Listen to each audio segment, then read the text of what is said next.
ಜೈ ಶ್ರೀರಾಮ್. ಎಲ್ಲರಿಗೂ ನಮಸ್ಕಾರ. ಸಣ್ಣ ಕಥೆ, ಒಳ್ಳೆಯ ಸಂದೇಶ. ಸಮಾಜದಲ್ಲಿ ರೂಢಿ ಜನರು, ಕರ್ಮಕಾಂಡಿ ಜನರು, ತನ್ನ ಮತ ತನ್ನ ಸಿದ್ಧಾಂತ ಶ್ರೇಷ್ಠ ಅಂತ ಹೇಳ್ತಕ್ಕಂಥ ಜನರು, ಅಸ್ಪೃಶ್ಯತೆ ಆಚರಣೆ ಮಾಡತಕ್ಕಂಥ ಜನರು, ಅವ್ರದ್ದು ತಪ್ಪು, ಇದು ತಪ್ಪು, ಇದು ತಪ್ಪು, ಇದು ಹಲ್ಲ, ಇದು ಧರ್ಮ ವಿರೋಧಿ ಅಂತಕ್ಕಂಥವ್ರು, ತಮ್ಮದೇ ಎಲ್ಲದರ ಮೇಲೆ ನಡಿಬೇಕು ಡಾಮಿನೇಟೆಡ್ ಅಂತಕ್ಕಂಥ ಜನರು ಹಿಂದಕ್ಕೆ ಬಹಳ ಇದ್ರು. ಈಗ ಕಮ್ಮಿ ಆಗಿದ್ದಾರೆ, ಆದ್ರೂ ಅಲ್ಲಿ ಇದ್ದಾರೆ ಈಗ ಕೂಡ. ಮಹಾರಾಷ್ಟ್ರದಲ್ಲಿ ಆದಂತಹ ಒಂದು ಘಟನೆ ಆಳಂದಿ ಹತ್ರ ಆದಂತದ್ದು. ವಿಷ್ಣು ಪಂತ ರುಕ್ಮಿಣಿ ಅಂತಕ್ಕಂಥವ್ರಿಗೆ ಇಬ್ಬರು ಮಕ್ಕಳು ಸಂತಾನ. ಜೀವನದಲ್ಲಿ ಜಿಗುಪ್ಸೆ ಬಂತು, ಬೇಸರಿಕೆ, ಏನೋ ಏನು ಉಳಿದಿಲ್ಲ, ಸನ್ಯಾಸ ತಗೊಳ್ಳೋಣ ಅಂತೇಳಿ ಸನ್ಯಾಸ ತಗೊಂಡ್ಬಿಟ್ರು ಅವ್ರು ಹೋಗಿ. ವಿಷ್ಣು ಪಂತ್ ಅವ್ರು ಬಹಳ ದಿವಸ ಸನ್ಯಾಸದಲ್ಲಿ ಇದ್ದಾಗ ಒಂದ್ ದಿವಸ ಗುರು, 1 ವರ್ಷ 6 ತಿಂಗಳೇ ಆಗಿತ್ತು, ಜಾಸ್ತಿ ಇಲ್ಲ, ಗುರುಗಳು ಕೇಳಿದ್ರು, ಯಾವ್ದಪ್ಪ ನಿನ್ ವೃತ್ತಾಂತ ಏನು, ಸನ್ಯಾಸ ತಗೊಂಡು ಇಲ್ಲಿ ಬಂದಿದಿ ಹೀದಿ ಏನಂದ್ರೆ, ನನ್ಗಿಬ್ರು ಮಕ್ಕಳ ಹಾರ್ರಿ, ಹೆಣತಿ ಹಾಳ, ಇನ್ನ ಸಣ್ಣಕ್ಕಿದ್ದಾಳ, ಏನ್ ಜೀವನದಲ್ಲಿ ನನಗೆ ನಿರುತ್ಸಾಹ ಆಗ್ಬಿಡ್ತು, ಏನ್ ಜೀವನ ಇಷ್ಟೇ ಅಂತ ಹೇಳಿ ಸನ್ಯಾಸ ತಗೊಂಡಿದ್ದು. ಅವ್ರು ಹೇಳಿದ್ರು, ಇದು ಮಹಾಪಾಪ, ತಪ್ಪಪ್ಪ, ಸಣ್ಣ ಯವನದ ಹೆಣತಿ, ಸಣ್ಣ ಮಕ್ಕಳು, ನಿನ್ನ ಸಂಸ್ಕಾರದ ಕರ್ತವ್ಯ ಪೂರ್ಣ ಮಾಡಿ ಬ್ರಹ್ಮಚರ್ಯ, ಗೃಹಸ್ಥ, ವಾನಪ್ರಸ್ಥ, ಸನ್ಯಾಸಕ್ಕೆ ಬರಬೇಕು. ನೀನು ವಾನಪ್ರಸ್ಥ ಆಗ್ಲಾರ್ದೆ ಸನ್ಯಾಸಕ್ಕೆ ಬಂದು ಬಿಟ್ಟಿದಿ, ಹೋಗ್. ಆ ಹೆಣ್ಮಗಳ ಗತಿ ಏನು, ಸಣ್ಣ ಮಕ್ಕಳ ಗತಿ ಏನು, ನನಗೆ ಗುರ್ತಿಲ್ದೆ ನೀನು ಸನ್ಯಾಸ ತಗೊಂಡ್ಬಿಟ್ಟಿದೀವಿ, ಬಿಟ್ಬಿಡು, ಕಾವಿ ಬಟ್ಟೆ ಬಿಟ್ಬಿಡು, ಬಿಳಿ ಬಟ್ಟೆ ಹಾಕೋ ಹೋಗು ಅಂತ ಹೇಳಿದ್ರು. ಅದನ್ನು ನಿಜ ಅನಿಸ್ತು. ಕಾವಿ ಬಟ್ಟೆ ಬಿಟ್ಟ, ಬಿಳಿ ಬಟ್ಟೆಗಳು ಹಾಕೊಂಡು ಬಂದಾತ. ಆಳಂದಿಗೆ ಬಂದ, ಅಲ್ಲಿ ಸಂಸಾರ ಮಾಡಿದ್ರು, ಮತ್ತೆ ಇದಾಯ್ತು. ಮತ್ತೆರಡು ಮಕ್ಕಳಾದವು. ಅವಾಗ ಸಮಾಜ ಎಲ್ಲ ವಿರೋಧ ಮಾಡಿಬಿಡ್ತು. ನೀ ಸನ್ಯಾಸಿಗೆ ಮಕ್ಕಳು ಹೆಂಗ್ ಹುಟ್ಟಿದ್ರು, ನೀವು ಒಮ್ಮೆ ಸನ್ಯಾಸ ತಗೊಂಡ್ಬಿಟ್ಟಿದ ಆಯ್ತು, ಸನ್ಯಾಸಲಿಂದ ವಾಪಸ್ ಬರ್ಲಿಕ್ಕಿಲ್ಲ. ಯಾರು ಅವ್ರು ಹೇಳಿದವ್ರು, ನಿನಗೆ ಹೆಂಗ್ ಸನ್ಯಾಸ ತಗೊಂಡು ಯಾಕೆ ವಾಪಸ್ ಹೆಂಗ್ ಬಂದಿ? ಕಾರಣ ನಿನಗೆ ಬಹಿಷ್ಕಾರ. ಊರಲ್ಲಿ ಅಂಗಡಿಗಳಲ್ಲಿ ಸಾಮಾನು ಕೊಡ್ತಾ ಇಲ್ಲ, ಬೇರೆ ಕಡೆ ಇದು ಮಾಡ್ತಾ ಇಲ್ಲ, ಮಕ್ಕಳಿಗೆ ಹೊರಗೆ ಹೋದ್ರು ಶಾಲೆಗಳಿಲ್ಲ, ಎಲ್ಲ ಕಡೆ ಬಹಿಷ್ಕಾರ ಬಹಿಷ್ಕಾರ ಬಹಿಷ್ಕಾರ ಬಹಿಷ್ಕಾರ ಹಾಕ್ಬಿಟ್ರು. ಏನ್ ಮಾಡ್ಬೇಕು ತಿಳಿಲಾರದೆ ವಿಷ್ಣು ಪಂತ್ ರುಕ್ಮಿಣಿ ಇಬ್ರು ನದಿಯಲ್ಲಿ ಹಾರಿ ಪ್ರಾಣ ಕೊಟ್ಟು ಬಿಟ್ರು. ಏನು ಮಾಡ್ಲಿಕ್ಕೆ ಬರೋದಿಲ್ಲ, ಏನು ಊಟ ಇಲ್ಲ, ಮಕ್ಕಳ ಗತಿ ಏನು ಅಂತ ಹೇಳಿ ಆತ್ಮಹತ್ಯೆ ಮಾಡ್ಕೊಂಡ್ಬಿಟ್ರು ಅವರಿಬ್ರು. ದೊಡ್ಡ ಮಗ ಜ್ಞಾನೇಶ್ವರ್ ಆತನ ಹೆಸರು. ಅವರು ಹೀಗೆ ಭಿಕ್ಷಕೋದಲ್ಲಿ ಅಲ್ಲಿ ಹೋದಲ್ಲಿ ಎಲ್ಲೆಲ್ಲ ಇದು ಮಾಡೋರು. ಆತ ಕೂಡ ಭಯಂಕರ ಸಾಧನ ಮಾಡಿದ. ಆತ ಭಗವಂತನ ಅನುಗ್ರಹದಿಂದ ಆತನಲ್ಲೆಲ್ಲ ಭಯಂಕರ ಜ್ಞಾನದ ಭಂಡಾರನೇ ಇತ್ತು. ಆತಗ ಒಂದು ಸಭೆಯಲ್ಲಿ ಎಲ್ಲಾರು ಕರೆದ್ರು, ಸಭೆ ಅದ ನಡ್ರಿ ಚರ್ಚೆ ಮಾಡ್ತಾನ. ಅವರೆಲ್ಲಾರು ನಗ್ಲಿಕ್ಕತ್ರು, ಇವ ಏನ್ ಹುಡುಗ ಏನ್ ಚರ್ಚೆ ಮಾಡ್ತಾನ, ಈತ ಏನ್ ಗುರ್ತದ, ಇನ್ನೊಂದ್ ದಿವಸ ಸನ್ಯಾಸಿ ಇಲ್ಲಿ ಗೃಹಸ್ಥಕ್ಕೆ ಬಂದ ಕುಟುಂಬದಂದ ಇದ್ದವ, ಹಾಗ ಹೀಗ ಅವಹೇಳನ ಮಾಡಿದ್ರು. ತಂದ ಎಲ್ಲರಲ್ಲಿ ಜ್ಯೋತಿ ಸ್ವರೂಪ ಭಗವಂತ ಇದ್ದಾನಪ್ಪ, ಎಲ್ಲರಲ್ಲಿ ದೇವ್ರಿದ್ದಾನ, ಹಾಗೆ ಮಾತಾಡಬಾರ್ದು ನೀವು ಅಂತೇಳಿ. ಎಲ್ಲರಲ್ಲಿ ದೇವ್ರಾನಂತಲ್ಲ, ಈ ಎಮ್ಮಿಗಿಲಿಂತ ವೇದ ಹೇಳಿಸ್ತಾ ಹೇಳು, ಅಲ್ಲಿ ಕೂಡ ದೇವ್ರಾನಲ್ಲ, ಅದು ಕೂಡ ಜ್ಞಾನ ಅದಲ್ಲ, ಅದಕ್ಕೂ ಕೂಡ ಇದಲ್ಲ, ಹೇಳು ಅಂತಂದು. ಜ್ಞಾನೇಶ್ವರ ಎಮ್ಮಿ ಕಡೆ ನೋಡಿ ಹೇಳ್ದ, ಹೇಳು ವೇದ ಅಂತಂದು. ಅಹಂ ಬ್ರಹ್ಮಾಸ್ಮಿ, ಅದು ವೇದಗಳು ಹೇಳಲಿಕ್ಕೆ ಪ್ರಾರಂಭ ಮಾಡ್ತಿ ಎಮ್ಮಿ. ಎಲ್ಲರಿಗೆ ಮೈ ಬೆವರು ಬಿಟ್ಬಿಡ್ತು, ಗದಗದ ನಡಗ್ಲಿಕ್ಕತ್ರು, ಏನಪ್ಪಾ ಇದು ಅಂತ ಹೇಳಿ. ಅಂಥ ಮಹಾನ್ ಸಂತರು ಅವರು ಜ್ಞಾನೇಶ್ವರು. ಅವ್ರ ನಂತರ ಜ್ಞಾನೇಶ್ವರಿ ಈಗ ಇದು ಬರ್ತದೆ, ಗೀತಾದ ಕಿನ ಹೆಚ್ಚು ಮಹತ್ವ ಮಹಾರಾಷ್ಟ್ರದಲ್ಲಿ ಜ್ಞಾನೇಶ್ವರಿಗೆ ಕೊಡ್ತಾರೆ, ಗೀತಾಕ್ಕೂ ಅಷ್ಟೇ ಮಹತ್ವ ಕೊಡ್ತಾರೆ. ಆ ಜ್ಞಾನೇಶ್ವರಿನಲ್ಲೆಲ್ಲರೂ ಜನರು ಅಭ್ಯಾಸ ಮಾಡ್ತಾ ಇದ್ದಾರೆ.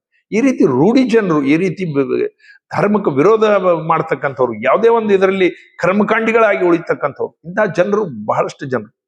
ಸ್ವಾಮಿ ವಿವೇಕಾನಂದರ ಶಿಷ್ಯರು ರಾಮತೀರ್ಥರು ಲಾಹೋರದಲ್ಲಿ ಸನ್ಯಾಸ ತಗೊಂಡು ಬಿಡ್ತಾರ. ಅವ್ರು ಪ್ರೊಫೆಸರ್, ಬೇಕಾಗಿಲ್ಲ ಅಂತ ಹೇಳಿ ಬಿಟ್ಟು ವಿವೇಕಾನಂದರ ಜೊತೆಗೆ ತಿರುಗಾಡಿ ಸ್ವಲ್ಪ ದಿವಸ. ವಿವೇಕಾನಂದರ ನಂತರ ಅವರು ಅಮೆರಿಕಕ್ಕೆ ಹೋಗ್ತಾರೆ, ಹಿಂದೂ ಸಮಾಜದ ಸನಾತನ ಧರ್ಮದ ಪ್ರಚಾರ ಮಾಡ್ತಾರೆ.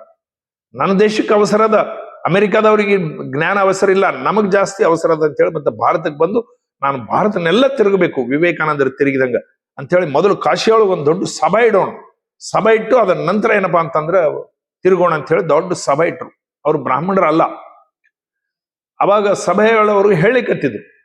ಅಲ್ಲಿ ಪಂಡಿತರು ಬಂದ್ರು, ಯಾರು ನೀನು ವೇದಗಳ ಬಗ್ಗೆ ಹೇಳ್ತಿದ್ದಿ, ಉಪನಿಷತ್ತುಗಳ ಬಗ್ಗೆ ಹೇಳ್ತಿದ್ದಿ, ನೀನು ಬ್ರಾಹ್ಮಣನ? ಅವ್ರು ಹೇಳಿದ್ರು, ಅಲ್ಲ, ನಾನು ಬ್ರಾಹ್ಮಣ ಅಲ್ಲ. ಮತ್ತೆ ಹೇಗೆ ಹೇಳ್ತಿದ್ದಿ, ನಿನಗೆ ಸಂಸ್ಕೃತ ಬರ್ತದೇನು ಅಂತ ಅಂದ್ರೆ, ನಂಗೆ ಸಂಸ್ಕೃತ ಬರೋದಿಲ್ಲ, ನಂಗೆ ಪಾರ್ಸಿ ಬರ್ತದೆ, ನನಗೆ ಇಂಗ್ಲಿಷ್ ಬರ್ತದೆ, ನನಗೆ ಹಿಂದಿ ಬರ್ತದೆ, ಉರ್ದು ಬರ್ತದೆ, 4-5 ಭಾಷೆಗಳು ಬರ್ತಾವ. ಇಲ್ಲೆಲ್ಲ ಅವು ಯಾವೇ ಬಂದ್ರೆ ಲೆಕ್ಕ, ನಿಂಗೆ ಸಂಸ್ಕೃತ ಬರಬೇಕು, ಬ್ರಾಹ್ಮಣ ಆಗಿರ್ಬೇಕು, ಅವಾಗೇನೇನು ವೇದಗಳ ಬಗ್ಗೆ ಹೇಳಲಿಕ್ಕೆ ಅಧಿಕಾರ. ಬಹಳ ತ್ರಾಸ ಕೊಟ್ರು, ಸಭದ್ಲಿಂದ ಅವಮರ್ಯಾದೆ ಮಾಡಿ ಇಳಿಸಿಬಿಟ್ರು.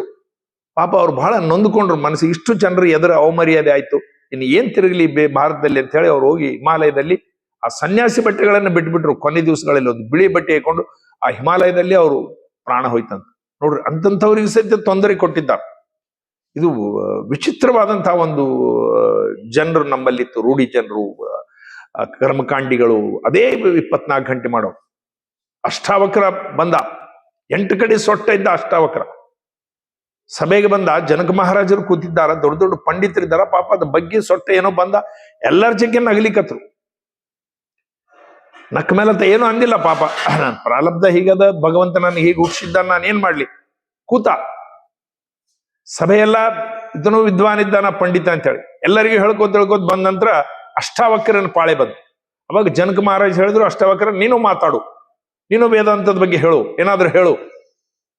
ಅಷ್ಟಾವಕ್ರ ಹೇಳ್ದ, ನಾನು ಚಮ್ಮಾರರ ಸಭೆಯಲ್ಲಿ ನಾನು ಮಾತಾಡೋದಿಲ್ಲ. ಎಲ್ಲರಿಗೂ ಸಿಟ್ಟು ಬಂತು. ನಾವು ದೊಡ್ಡ ದೊಡ್ಡ ಪಂಡಿತರು, ದೊಡ್ಡ ದೊಡ್ಡ ಜ್ಞಾನಿಗಳು, ಋಷಿಗಳು, ನೀವು ನಮಗ್ ಚಮ್ಮಾರ ಅಂತಾನ, ಚಪ್ಪಲಿ ಹೊಲಿಯೋನ ಅಂತಾನ. ನಾವೇನ್ ಚಪ್ಪಲಿ ಹೊಲಿಯೋರೇನು? ಹೇಗೆ ಕಾಣಿಸ್ತದ? ಕ್ಷಮಾ ಕೇಳ್ಬೇಕು ನೀನು ಈ ಮಾತಿಗೆ ಅತ ಅಂದ. ನಾ ಕ್ಷಮಾ ಕೇಳೋದಿಲ್ಲ. ಅವಾಗ ಜನಕ ಮಹಾರಾಜರಿಗೆ ಸಂದಿಗ್ಧ, ಏನಪ್ಪಾ ಇವ್ರು ಕ್ಷಮಾ ಕೇಳೋದಿಲ್ಲ ಅಂತ ಇವ್ರಿಗೆ ಎದ್ದು ಹೋಗ್ಲಿಕ್ಕಂತಾರ, ಕೂಡ್ರಿ ಅಂತ ಹೇಳಿ ಕೂಡಿಸಿ ಹೇಳ್ದೆ. ಎದಕ್ಕೆ ಹೇಳಿದೆ ಅದನ್ನ ಹೇಳೋದು. ರಾಜ, ನಾನು ಬಂದಾಗ ಈತ ನಮ್ಮನ್ನ ನೋಡಿ, ಶರೀರ ನೋಡಿ ನಕ್ಕರು, ತೊಗಲಿನ ಶರೀರ ನೋಡಿ, ನನ್ನಲ್ಲಿ ಇರ್ತಕ್ಕಂಥ ಜ್ಯೋತಿ ಸ್ವರೂಪನ ಆ ಭಗವಂತನ ಇವ್ರು ನೋಡ್ಲೇ ಇಲ್ಲ. ನಾನು 8 ಕಡೆ ಸೊಟ್ಟಿದ್ದೀನಿ ಅಂತ ಹೇಳಿ ನೋಡಿ ನಕ್ಕರು. ಈ ತೊಗಲಿನ ಬಗ್ಗೆ ನೋಡಿ ನಗವರಿಗೆ ಮತ್ತೆ ತೊಗಲಿನ ವ್ಯಾಪಾರ ಮಾಡೋರು ಚಮ್ಮಾರ ನಿಕ್ಕರು ಏನಂತಾರ. ಅವಾಗ ಎಲ್ಲರೂ ತಲೆ ತಗ್ಸಿದ್ರಂತ ಸುಮ್ಮನೆ ಕೂಡ್ಬೇಕಾಯ್ತು. ನೋಡ್ರಿ, ಈ ರೀತಿ ಇದಿರ್ತದ. ಶಂಕರ ಭಗವತ್ಪಾದರ ಸದ್ಯ ಶಂಕರರು ಕಾಶಿ ಒಳಗೆ ಹೊಂಟಿದ್ದು, ಸಾಕ್ಷಾತ್ ಶಿವನೇ ಬಂದಿದ್ದ ಅಂತ ಹೇಳ್ತಾರ. ಸರಿ ಅಂದ್ರು, ಬಗಲಿಗೆ ಸರಿದ್ರು. ಆ ಎಮ್ಮೆ ಎಮ್ಮೆ ಕಾಲು ಶಂಕರರಿಗೆ ತಾಕ್ತು. 4 ನಾಯಿಗಳನ್ನು ತೊಗೊಂಡು ಬಂದಿದ್ದ, ಕುಡಿದಿದ್ದ, ಚಾಂಡಾಲ, ಮೈಯೆಲ್ಲ ಬೂದಿ, ವಿಪರೀತ ವಾಸನೆ. ಸರಿ ಅಂದಾಗ, ಸರಿ ಇರ್ಲಿಲ್ಲ, ನೀನು ಮುಟ್ಟಿದಿ, ನಂಗೆ ಮೈಲಿಗೆ ಮಾಡಿದೆ ಅಂತ ಅವ್ರು ಶಂಕರ ಹೇಳಿದ್ರ. ಆ ಹೇಳ್ದ, ಸರಿ ಅಂದ್ರೆ ನೀವು ಯಾರು ಸರಿಬೇಕು? ನಾನು ಸರಿಬೇಕೋ, ನಾನು ಒಳಗಿದ್ದ ಜ್ಯೋತಿ ಸ್ವರೂಪ ಆತ್ಮನ ಸರಿಸ್ಬೇಕು? ಗುರುಗಳೇ ನನಗೆ ತಿಳಿಲಿಲ್ಲ, ಆತ್ಮ ಪರಮಾತ್ಮ ಒಂದೇ ಅಂತ ಹೇಳ್ತೀರಿ ನೀವು. ಈಶಾನ ಸರ್ವ ವಿದ್ಯಾನಾಂ ಈಶ್ವರ ಸರ್ವಭೂತಾನಾಂ ಅಂತೀರಿ. ಅವಾಗ ಅವರು ಆ ಚಾಂಡಾಲನ ಕಾಲಿಗೆ ನೀರು ಹಾಕಿ ನಮಸ್ಕಾರ ಮಾಡ್ತಾರ. ಚಾಂಡಾಲೋಪಿ ಮಮ ಗುರು, ಒಬ್ಬ ಚಾಂಡಾಲ ಸಹಿತ ನಾನು ಗುರು ಅಂತ ಹೇಳಿದ್ದು ಶಂಕರ ಭಗವತ್ಪಾದರು. ಯಾವ ಗುರುಗಳು ಹೇಳಿಲ್ಲ ನಮ್ಮ ದೇಶದಲ್ಲಿ, ಶಂಕರರು ಮಾತ್ರ ಹೇಳಿದ್ದು ಚಾಂಡಾಲೋಪಿ ಮಮ ಗುರು, ಒಬ್ಬ ಚಾಂಡಾಲ ಸಹಿತ ನಾನು ಗುರು. ಆತ ಚಾಂಡಾಲ ಸಾಕ್ಷಾತ್ ಶಿವನೇ ಬಂದಿದ್ದ ಅಂತ ಹೇಳಿ ಕಥೆಯಲ್ಲಿ ಬರ್ತದ. ಅದೇನೇ ಇರಲಿ, ಅದು ಬೇರೆ ವಿಷಯ. ಆದ್ರ ನಮಗ ತಿಳ್ಕೊಂಬ ವಿಷಯ, ನಾವು ಯಾರನ್ನೂ ಕಮ್ಮಿ ಹೆಚ್ಚು ಅಂತೇಳಿ ತಿಳಿಬಾರ್ದು, ಯಾರನ್ನೂ ಇದು ಮಾಡಬಾರ್ದು. ಎಲ್ಲರಲ್ಲಿ ಆ ಭಗವಂತ ಇದ್ದಾನಂಬುದು. ನಮ್ಗೆ ಯಾರು ನಮಸ್ಕಾರ ಮಾಡಿದ್ರೆ ನಮ್ಮ ಒಳಗಿರ್ತಕ್ಕಂಥ ಶಿವಗೆ ನಮಸ್ಕಾರ ಮಾಡಿದಂಗ, ನಾವು ದೊಡ್ಡವರು ಅಂತ ಅನ್ಕೋಬಾರ್ದು. ಭಾರತ್ ಮಾತಾಗೆ ಜೈ. ಎಲ್ಲರೂ ನಮಸ್ಕಾರ.